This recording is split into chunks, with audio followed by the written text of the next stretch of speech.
Kia ora, no mai haere mai tātou katoa I te rangi nei, I tēnei rangi a tāhua rawatu. Kia ora, my name is Atarau, and what I'll do just before we get started is I'll just open us up with a quick karakia, and then we'll get to know who we've got with us today. Ka pai, nō reira kia ino I tātou.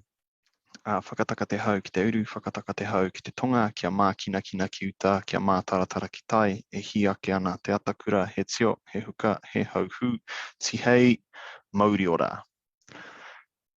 Mauri ora tātou. So yeah, kia ora, my name is Ata, and I'm one of the IACT facilitators for today. I will be running the session, and we're so privileged to have an awesome rōpū of wahine joining us on our Tūrangawaewae conversation.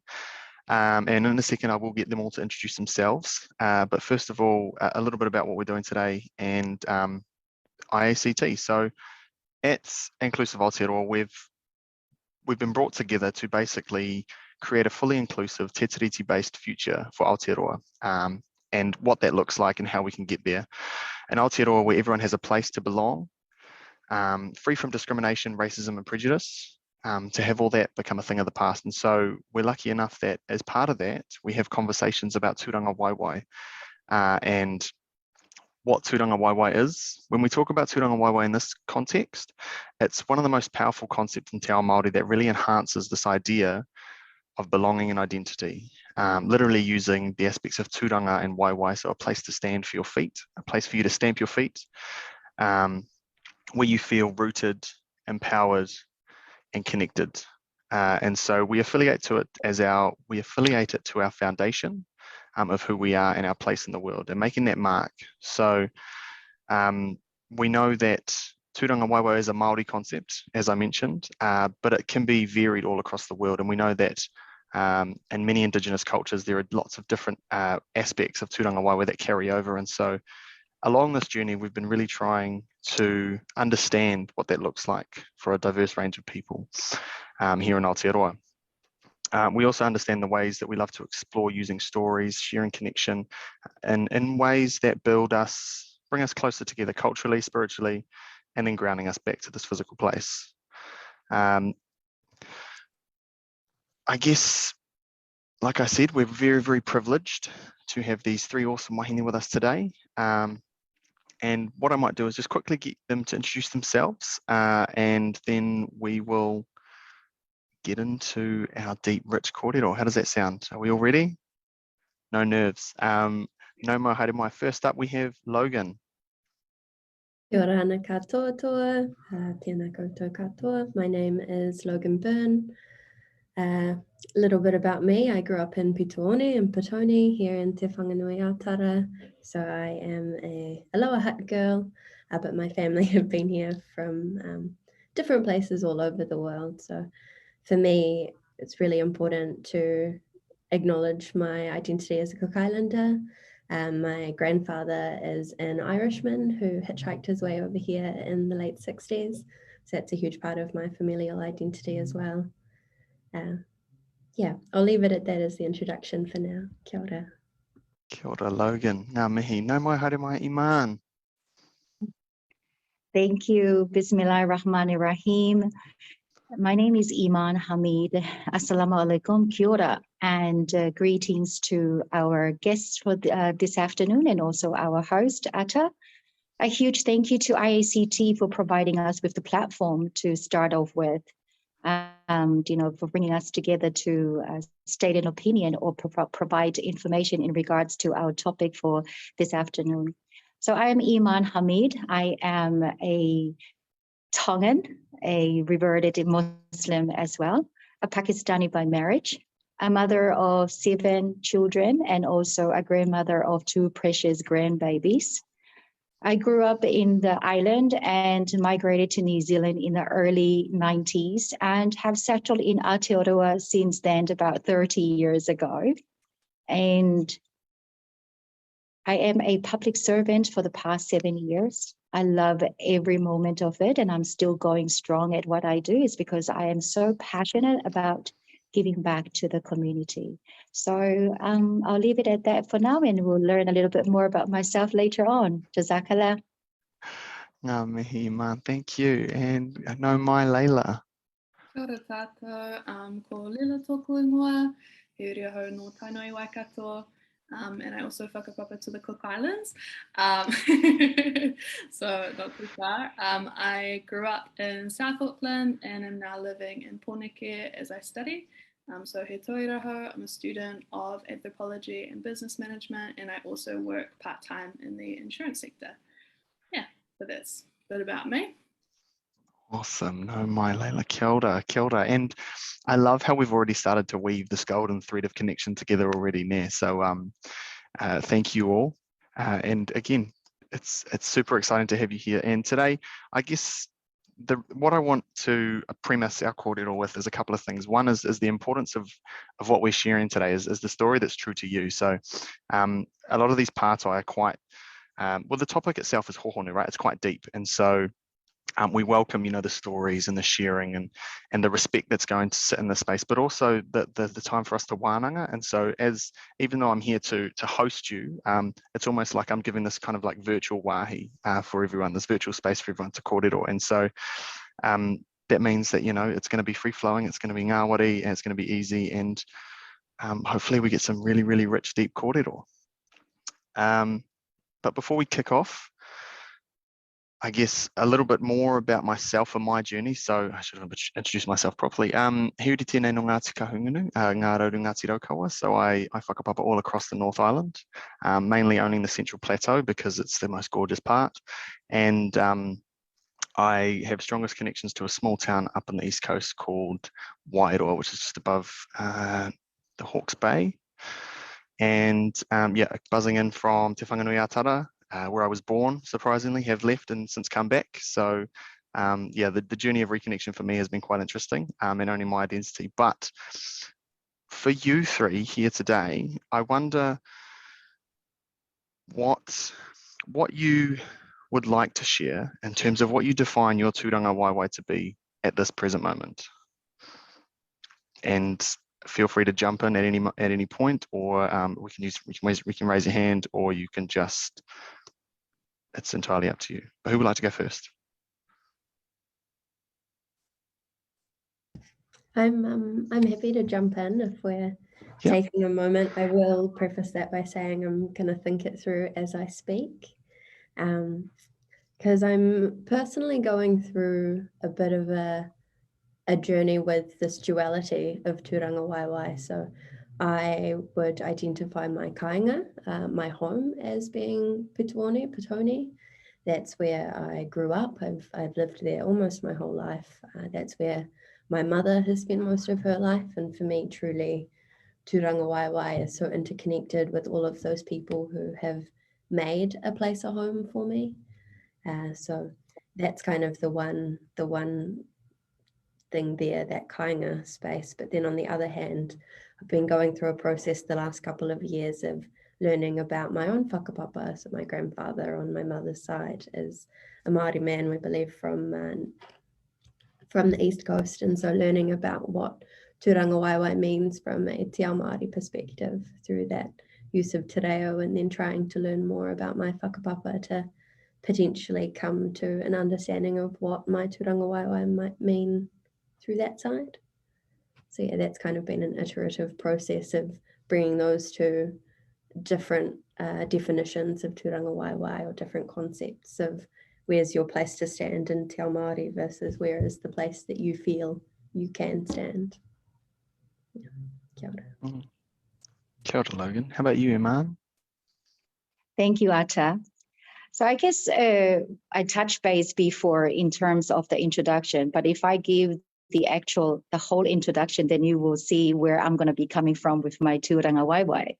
So how I got on this platform is basically from the community work that I do as the Pakistani Association of New Zealand Women Wing Lead, in which I am heavily involved in so many meaningful engagements, just like the one that I'm very fortunate to be a part of today. I have been, it's through many work in the community, and currently involved in a group of women members with 26 ethnicities that's called Mana Whakaaro. I am the governance member there. And how I got there is because I was encouraged by my willingness to learn about the different cultures and the diverse of Aotearoa that we currently have. If I look at the definition personally of Tūrangawaewae, it's a place you stand, a place that you feel connected, a place that you feel empowered. If I break it down, I stand back to the kingdom of Tonga, where I originally come from, born and bred in the island of Tonga, basically still fluent in the language, still have extended relatives that are there that I'm still connected with, friends in there from the childhood that I'm still connected with. And if I decide to go back to the island for a visit, I feel no exclusion at all, regardless 30 years of being in New Zealand.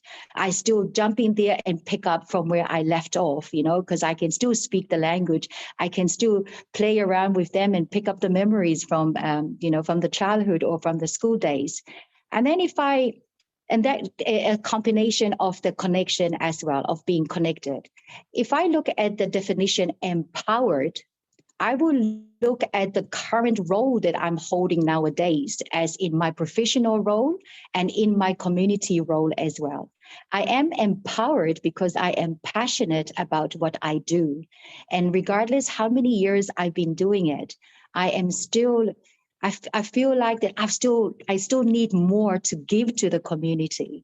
And in doing that, I just keep going, finding ways to keep up with that connection, rather than, let's say, you feel like, oh, I've been trying so hard to connect with Aotearoa. In some huis that I've been to, it saddened me to hear some youngsters or immigrants that, migrants that says, I've been trying so hard to connect, but I still have not found, a stand in New Zealand.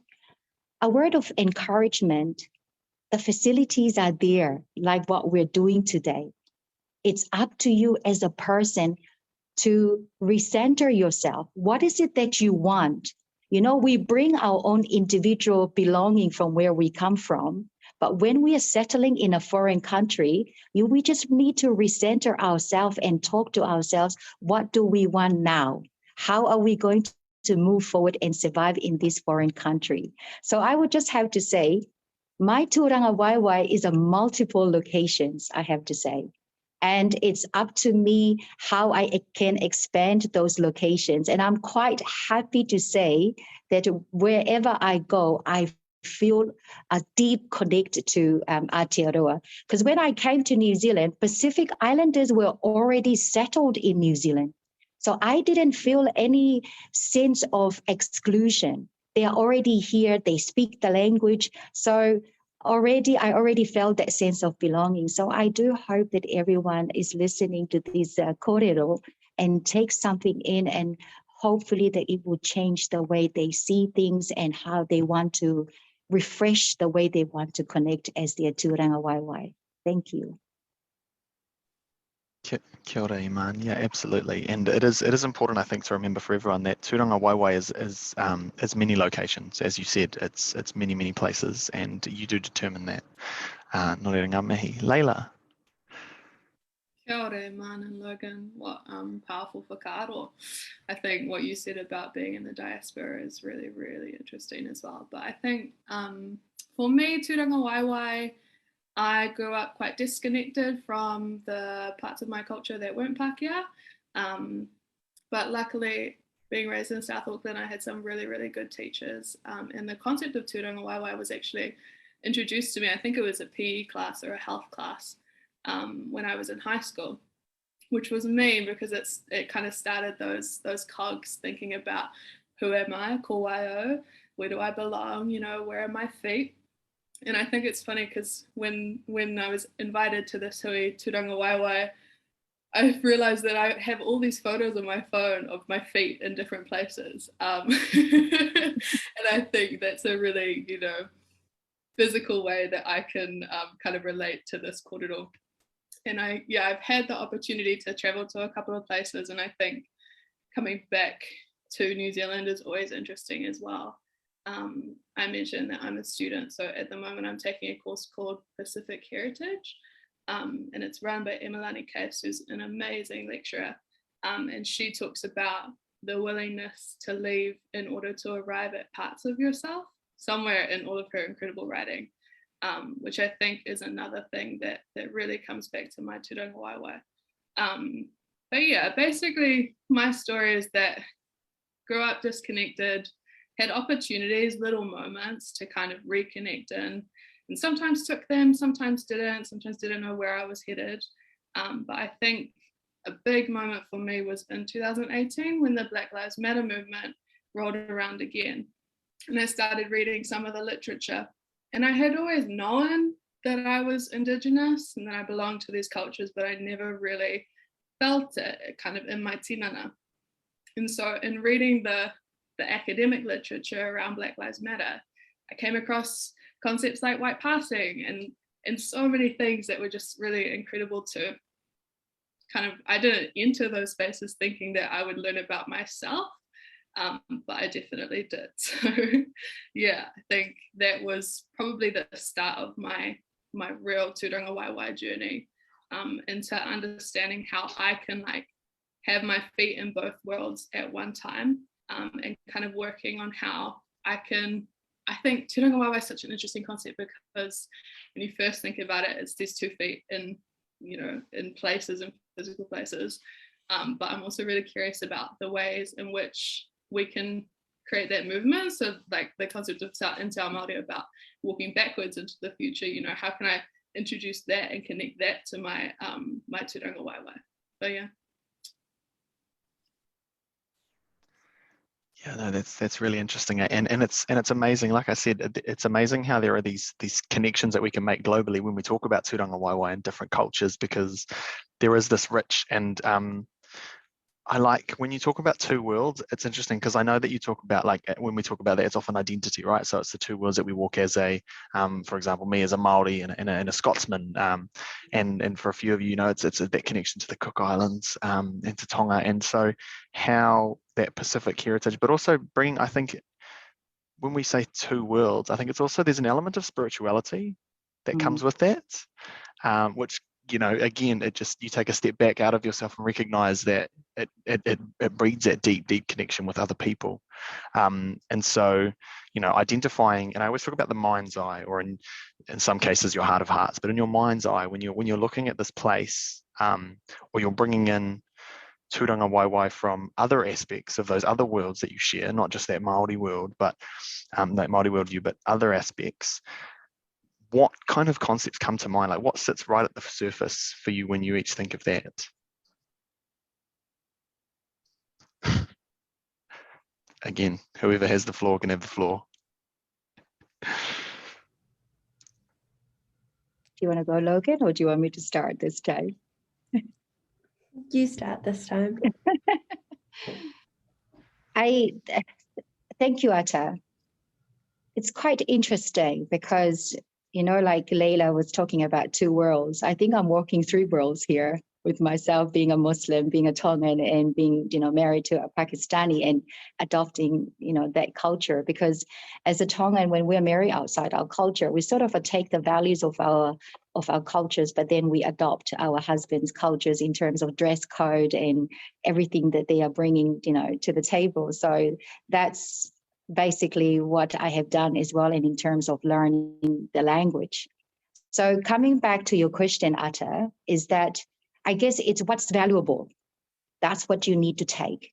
What is valuable to you in your tūrangawaewae that you know that it's going to give you that long-term experience, or it's going to give you that foundation where you feel that belonging. And in terms of me being a Muslim, my hijab is my sense of belonging as a Muslim. When I see sisters, you know, in the public that are wearing the hijab, and you don't have to wear a hijab to be identified as a Muslim. When you see somebody, a Muslim will go up to somebody who's a Muslim and say, Assalamu alaikum in their greetings, whether they're wearing the hijab or not. So that's another way to identify yourself as a Muslim. And then if I go into the other world as a Tongan, it will be, you can hear a Tongan laugh from a distance. So you go down to Otahu, you go down to Otara, and you hear that laugh tone, and you click straight away, there's a Tongan right there in that crowd, entertaining, that crowd. So it's that connection, those humorous connection, and then also there is that deep connection or the valuable stuff as well. As a Tongan, it's that mat or that fala or the ngatu or the tapa, something that my grandmother lived with all her life as I was adopted by her.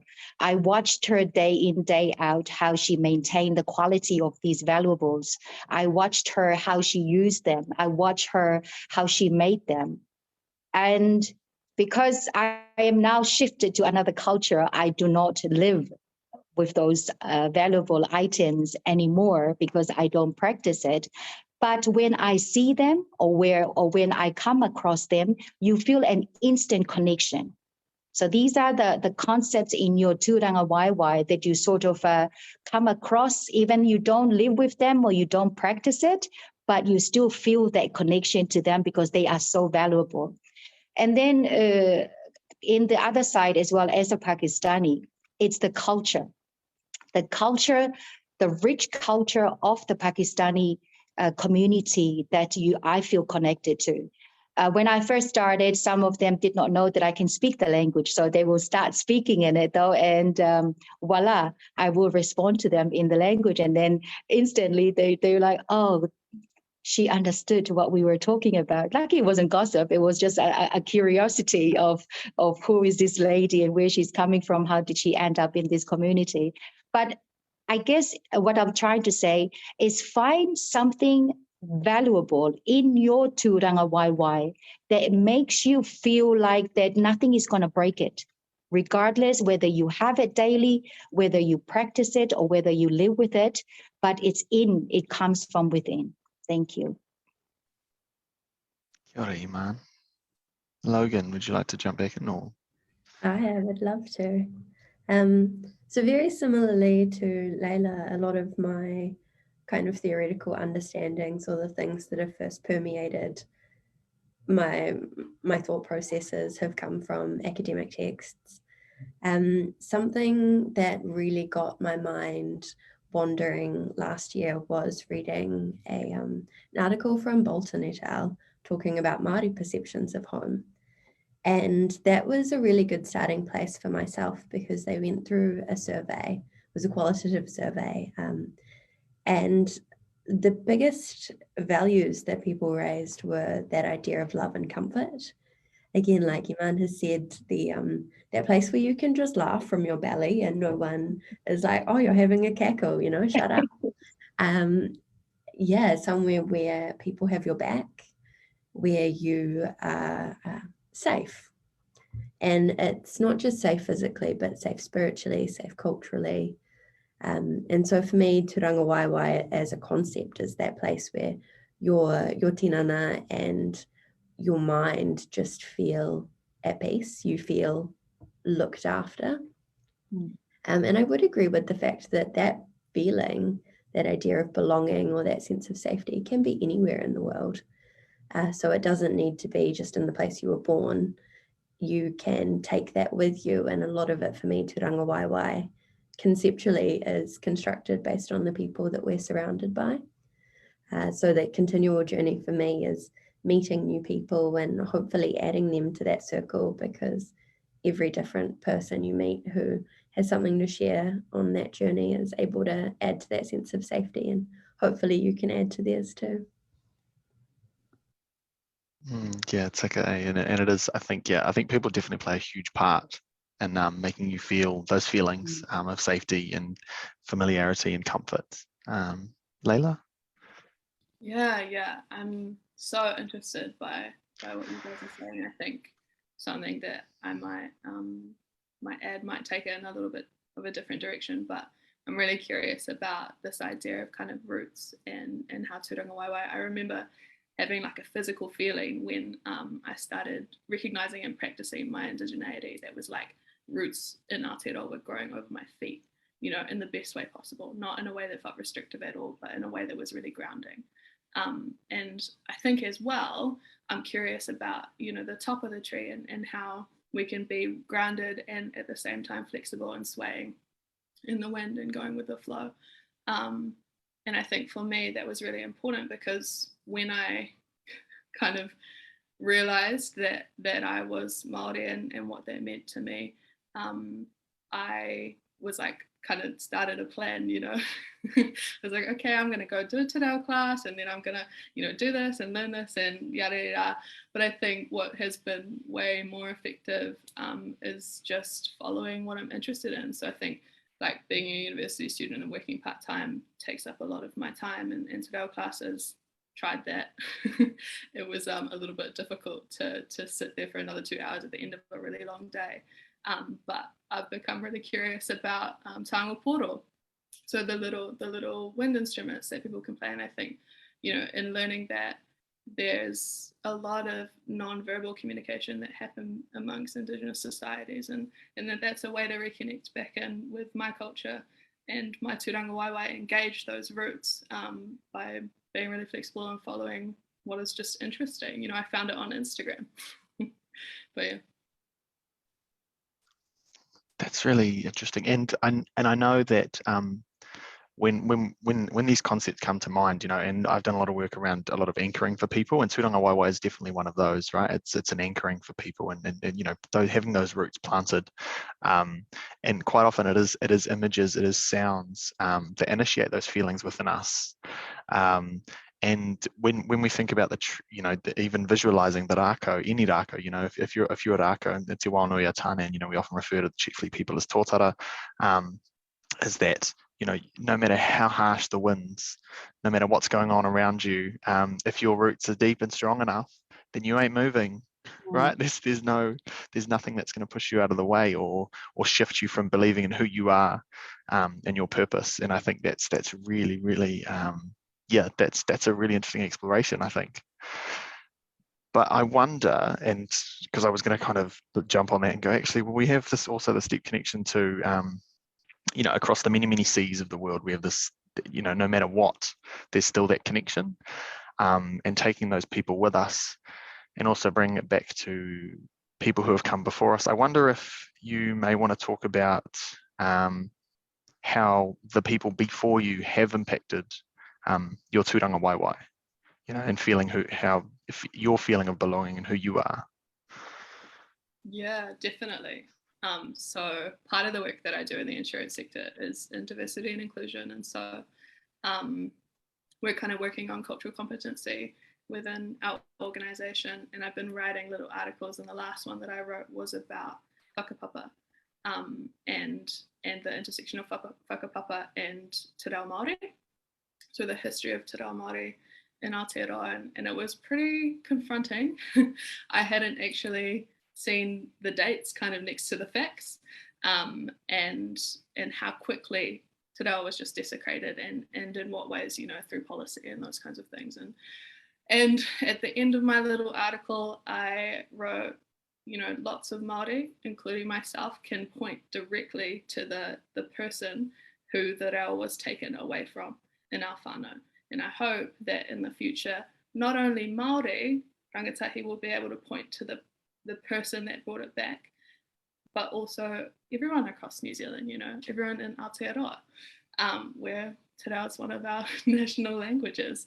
So I think, yeah, that has deeply informed my Tūrangawaewae. I think for a long time there was a lot of whakama, there was a lot of feeling like a fish outside the fishbowl of my own culture, which I'm sure is very relatable, which is what I realized. Yeah, kind of in that 2018 space, was like, I'm definitely not the only one with this story of disconnection, and I think there's a huge power. And it was actually a kaiako from Awhina at Victoria University, so Te Ringawaka, who said to me, you know, what if you can view your 2 feet in different worlds as a bridge instead of as this thing splitting you down the middle? Yeah. So I guess that is my family kind of story. But I think as well, again, with that opportunity to travel it just comes back to that quote that I gave before about the willingness to leave in order to arrive at parts of myself, and that connects so deeply with my anthropology kind of mahi. And going into different spaces, I think you can definitely see difference better when you're looking at it from a different place, but I've never felt unconnected. Yeah. Awesome, that's so cool. And either of you two feel like there's been a foundation laying for your Tūrangawaewae from people who have come before you? I definitely do. Leila touched on a few things that I'm still on my personal journey with, in terms of still feeling quite a lot of whakama. I feel a lot of mamai around disconnection that's occurred purely through like migration, or that loss when you hold that identity, say as an urban Māori, that's disconnected from your whakapapa, and knowing you hold it, but then having or battling with that imposter syndrome around what space do I claim, or what's my right within that. And so growing up, I think foundationally my ancestry that's always been very well articulated to me has been through my Irish side. My grandfather's fabulous. He's been working for a while now on a genealogy book that I've helped him edit in some parts about his family history. So that's been strong connections. So Ata's met my family. We did a hui. So I lived with my mum and my nana, who both live together still, and through them have relatively strong connections with our Cook Island side.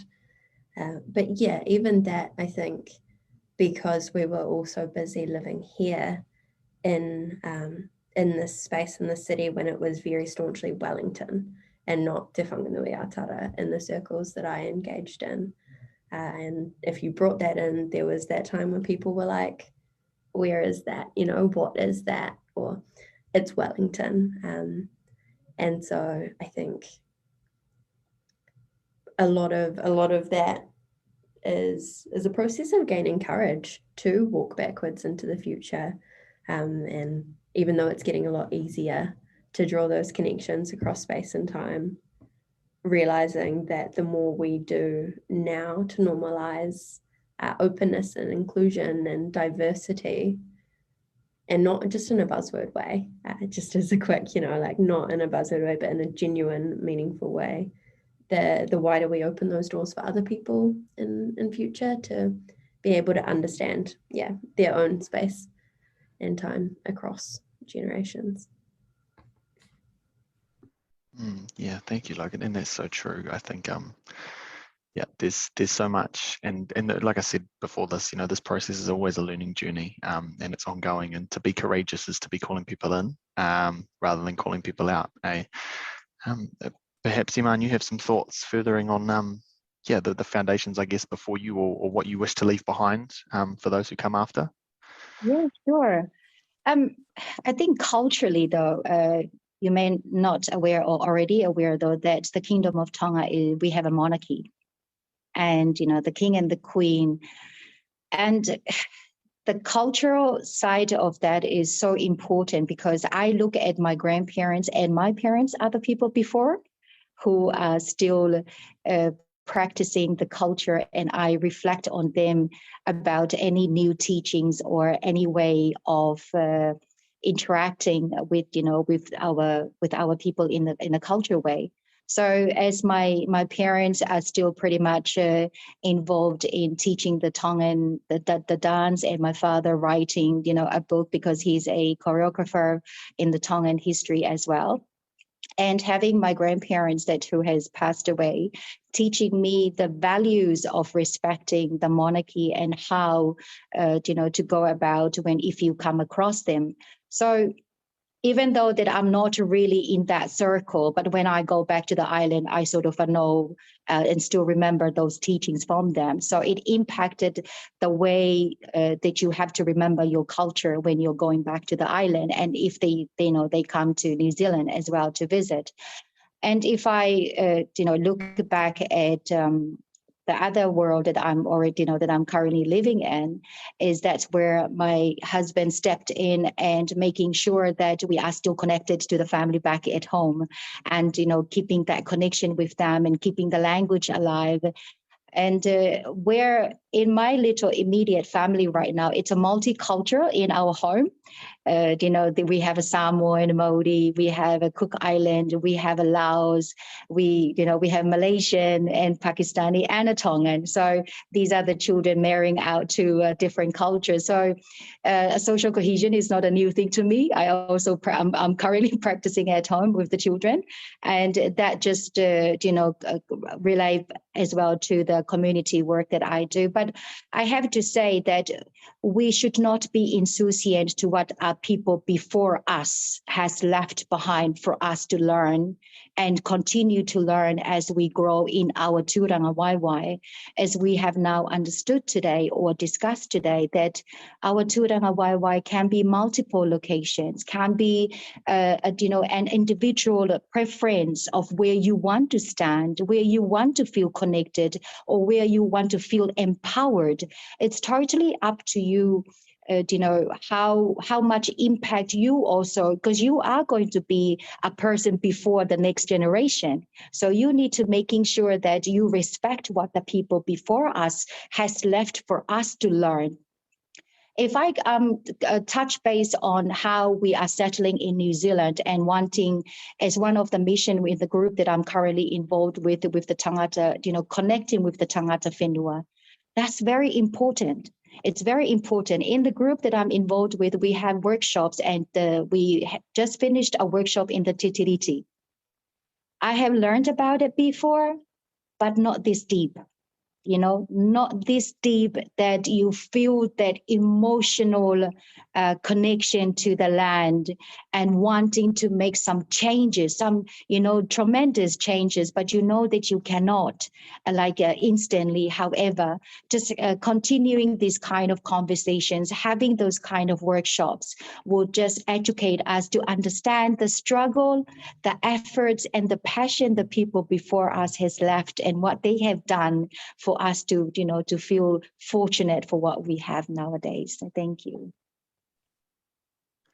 Yeah, no, thank you, Eimaan. And I wonder, just if you don't mind, just kind of elaborating as well on what is it that, if you were to tell the viewers who are watching, but also tell to anyone else in the world, but mainly Aotearoa, what is it that we can do to ensure that we create an Aotearoa where people can find their tūrangawaewae, where they can talk about their tūrangawaewae, but also where they can understand deeply that they can belong? And how do we enable that? How do we encourage that? Because I think that's important. And then we'll come across to the other two, and then we'll see where we go from there. Kawhai. Okay, sure. Thank you, Ata. If anything, we are already doing it. This is one of it. There are so many huis out there, so many different organizations that are doing this to enable us to feel a sense of belonging to Aotearoa. But here's the thing, speaking from the side of the ethnic communities, as you know, a lot of these communities, they have a very restricted cultures, and and also some barriers there that will disable them from feeling a sense of belonging to Aotearoa. But here's the thing, we are so fortunate that we are living in a country, despite the little minor things that are happening around us. And as mentioned before by Logan and Leila, it's who you are connecting with. The people around you plays a big role in the way you want to feel connected to where you are standing as your Tūrangawaewae. So I just want to say to those that are still trying to find their Tūrangawaewae in Aotearoa, reach out, network, join other groups that you feel that you may find some goodness out of it. I am a Tongan, I am a reverted Muslim, I am a community leader in the ethnic communities. I have done so many things in order for me to feel a sense of belonging to these Tūrangawaewae that I have. Don't limit yourself. I have come across as, you know, a group that were asking, how can we connect to that? How can we connect to that? Every groups that are initiating this type of kōrero or this type of taranua, they are open. It's an open invitation. Reach out. The more you reach out, the more you engage yourself in different groups like women group, community groups, the more you will start to feel a sense of belonging in your current Tūrangawaewae. But then at the same time, it's important that you also remember to stay connected with your roots Tūrangawaewae. That is something, if you have not done that, it's never too late. There are plenty of options out there to make yourself feel connected. Like Leila said before, she was not so connected to another roots of her life, but she was willing to make that happen. And at the age that she is right now, she never thought that it was too late. So I encourage everybody that hasn't found their Tūrangawaewae, please reach out. I mean, social media is such a method that a source that we are using nowadays to connect. If you're on Facebook, make the most of it. If you're on Instagram, make the most of it. And if you have your own direct community in Aotearoa, reach out to them. Reach out to them because they are the starting point of your connection to Aotearoa. Find that roots with them first, and then those community leaders will then direct you to where you want to go so that you can find your own Tūrangawaewae after you feel that sense of belonging in Aotearoa. Thank you, Ata. Thank you, Eimaan. Thank you so much. Leila, do you have any whakaaro on how we can encourage more people, call more people in? Yeah, totally. I think Eimaan's right. Do the mahi, get the treats. But I think, yeah, so I'm only 21, which is a little bit young, but I think maybe it's better because it's very fresh in my memory how I kind of went about my identity journey. And I think that's the cool thing about identity, right? There's parts that you don't get to choose, and then there's parts that you do get to choose. And I guess some of the practical advice that I could offer, like Eimaan said, utilize social media. I think I went on Instagram, first wahine Māori, who is also white passing. The only other person I had found thus far was nope, thank you very much. And then go onto their follower list, follow them all. And then, boom, community. No. Obviously there's a couple more steps, but I think, yeah, resourcing yourself. And then another thing that I've definitely come up against in my journey is I get a little bit angry sometimes when opportunities would come along. So I just got accepted to do tuia, which is about rangatahi leadership. Me and kaupapa, yeah. Annalise is doing it too, our mutual friend. And I got really angry when I found out about it because I was like, where has this been, But I think if I can change the focus from, that feeling of disconnect, that feeling of frustration on that journey, and refocus myself to putting that energy back where it belongs into my wairua and making sure that I'm actually ready for the opportunities that will arise, and just running with them when they do come along. Yeah. Nice, thank you, Leila. Logan. I completely tautoko the whakaaro around finding your people. I think I've spent a long time, I'm 25, so a long time, being nervous about approaching people. And so now I've gotten to a point where, like, if I hear cackling, that's where I'm going. If I don't have anyone to have lunch with today, I'm going to hit up everybody to see, putting more effort than I potentially have for much of my earlier life. So that would be my biggest piece of advice to anybody who's feeling disconnected. Finding your people helps you find your place, absolutely. And then I guess from a wider perspective, my background is political science, and so I take everything back, and this is not in my hat as a public servant at all. This is like a personal view, but I would reference Mātiki Mai, and I always take it back to constitutional transformation.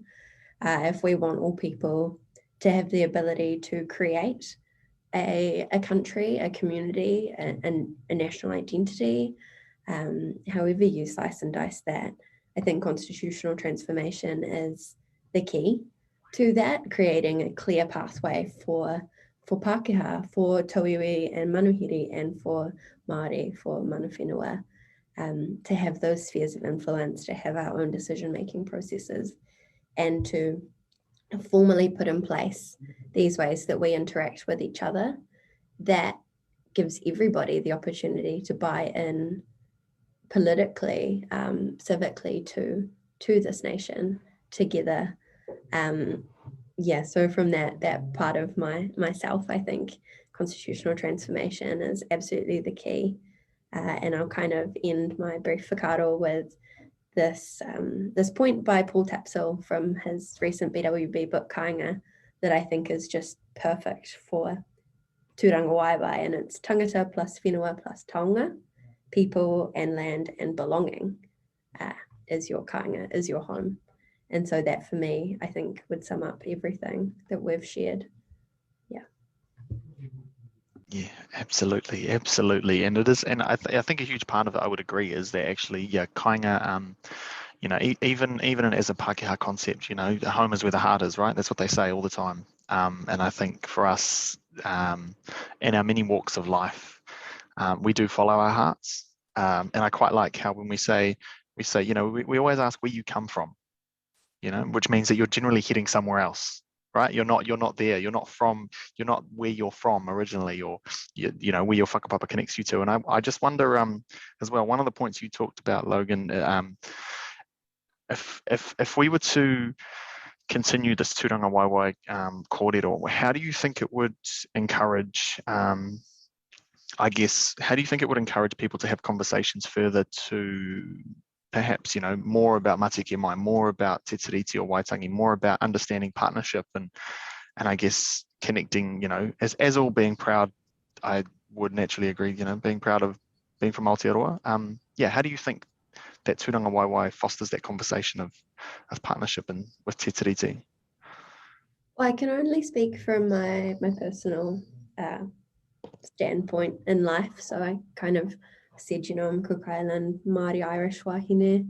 For me, I think conversations around Tūrangawaewae open us up to both being vulnerable and being receptive.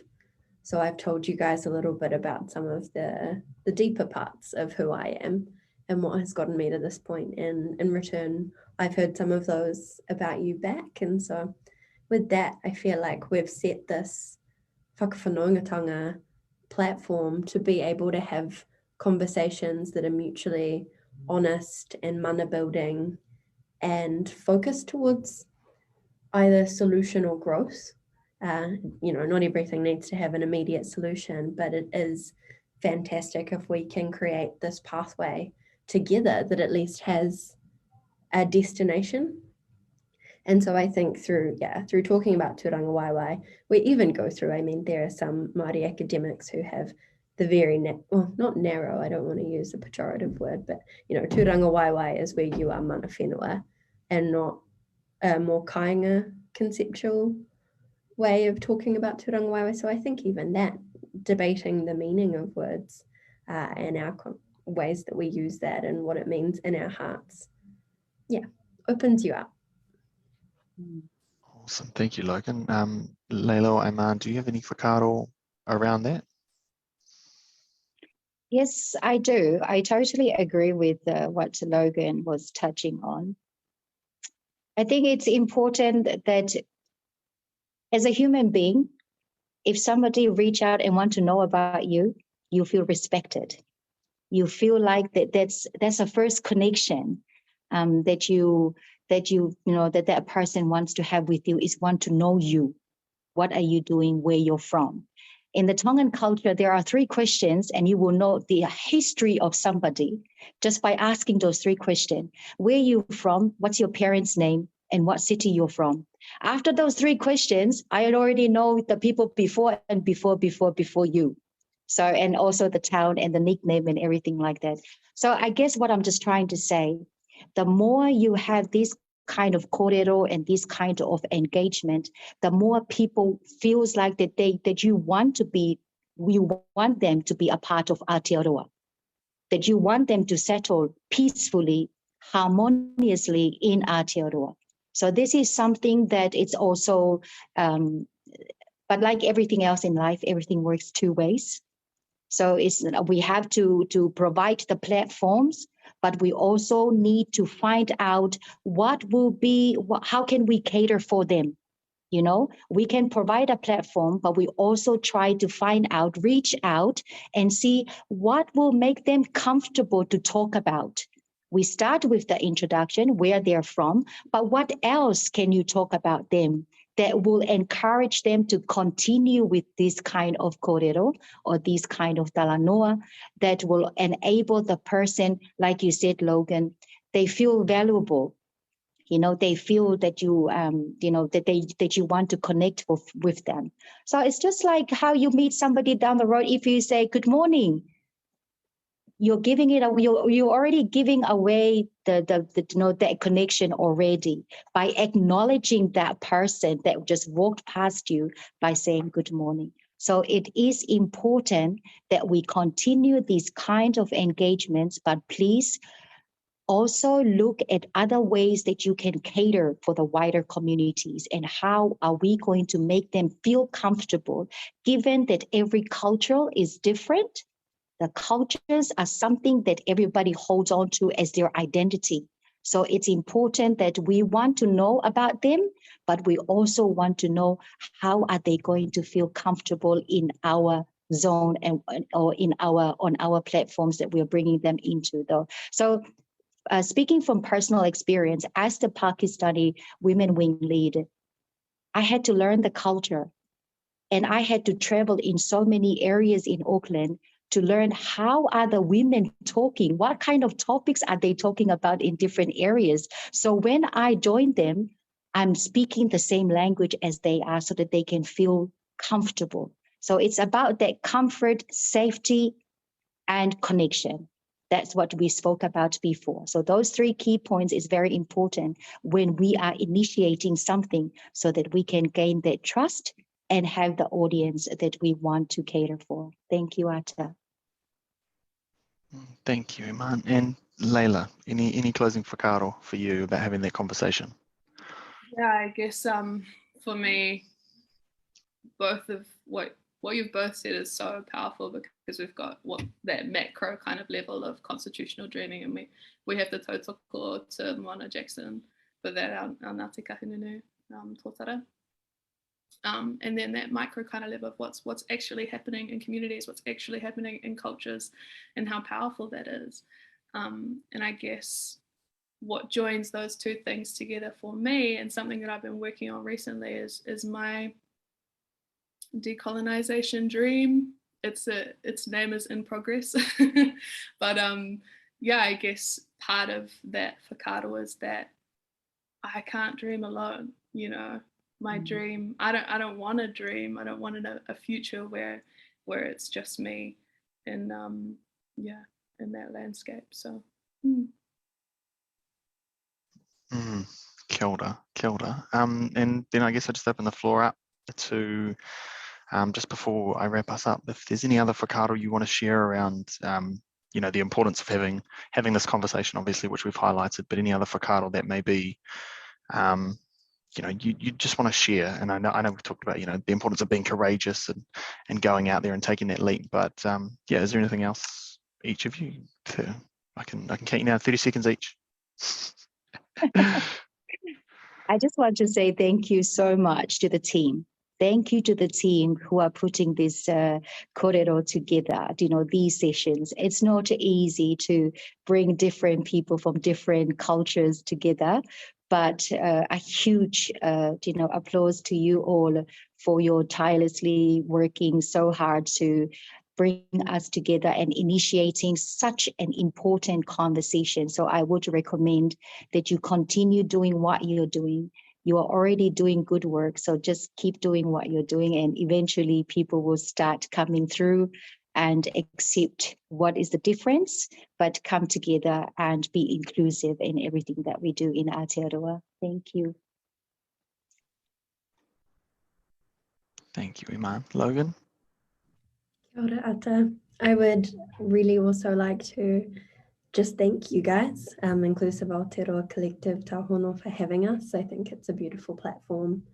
And this kind of kōrero is a fabulous way, because even though it can be kind of scary to be live streamed on the internet, it means people can just hear us having a yarn together about the things that mean the most to us. And I would end by just drawing back one more time to that point of calling in that Ata has mentioned a couple of times on my various points of the journey, you know, a social justice warrior, calling out as a tool. And it's taken a lot of growth to take on that topic of calling in instead of calling out, and bringing people forward in a way that's respectful. And it's, yeah, the most effective way, I think, to breed inclusivity. So kia ora, thank you for having me. Kia ora, Logan. Leila? Yeah, I won't spend too much time just echoing, because I'm grateful as well to be a part of this space, and for that space to have been created for us to all kōrero. Yeah, I'm excited to see what comes of this as well. Good point. And I guess, yeah, well, now, like, we've put the wero out there, I always say, yeah, is that after all of these kōrero and having the important conversation, the wero is out there for everyone else to begin their conversations within their groups, to find their groups, to be courageous, to call people in, to start thinking about these aspects and elements of tūrangawaewae in a way that you can actually challenge your own thoughts, because it is thought-provoking, you know, and it is a journey. And like I said earlier, it's you're going from somewhere to somewhere else. You're never going to know where that destination is, but there are plenty of elements along the way that are going to that I think you're going to be able to carry with you, whether you walk on the shoulders of giants or you decide that you are the giant for others to walk with. And I guess a little whakatauki that comes from my neck of the woods is e hara ko ngā nenenga o Raurangi, which basically is, it is only in remembrance of the fun of the good old days. And I think that's one thing as well that we need to remember, is that the fun and highlight and accentuate the positives. Right, because a lot of these kōrero do, you know, they are quite hohonu, they are quite deep. And when I think about, you know, the concept in Te Ao Māori of wairua and having the two bodies of water, you know, you are a deep body of water yourself. You carry both of those. And so to be able to just remember that actually in doing this, you do foster that conversation of and make it lighthearted, make it fun, make it interesting, you know, and get to know who that person is, because that's where the connection comes from. Do it safely, do it comfortably, and do it kindly. Nō reira, yeah, for everyone else, sign up to our newsletter, you know, all the plugs, follow us on social media, get in touch if you see this as an opportunity for you to collaborate. But yeah, again, thank you three so much for your whakaaro, your kōrero. And yeah, I'm excited to see where it goes to. I'm on this journey with you, so he nui te mihi, he pia ki mihi kia koutou, kia whānau, kia tīpuna, kua tai mai tēnei wā, ki te tautoko ki te manaaki a tātou. Nō reira nei te mihi, aroha, kia koutou katoa, mā koe whakawātia. I'll just close us out with a karakia, and thank you everyone again for tuning in. Nō reira kia inui anō tātou. Unuhia, te pau, kia wātea ai, kua wātea. Kia ora tātou.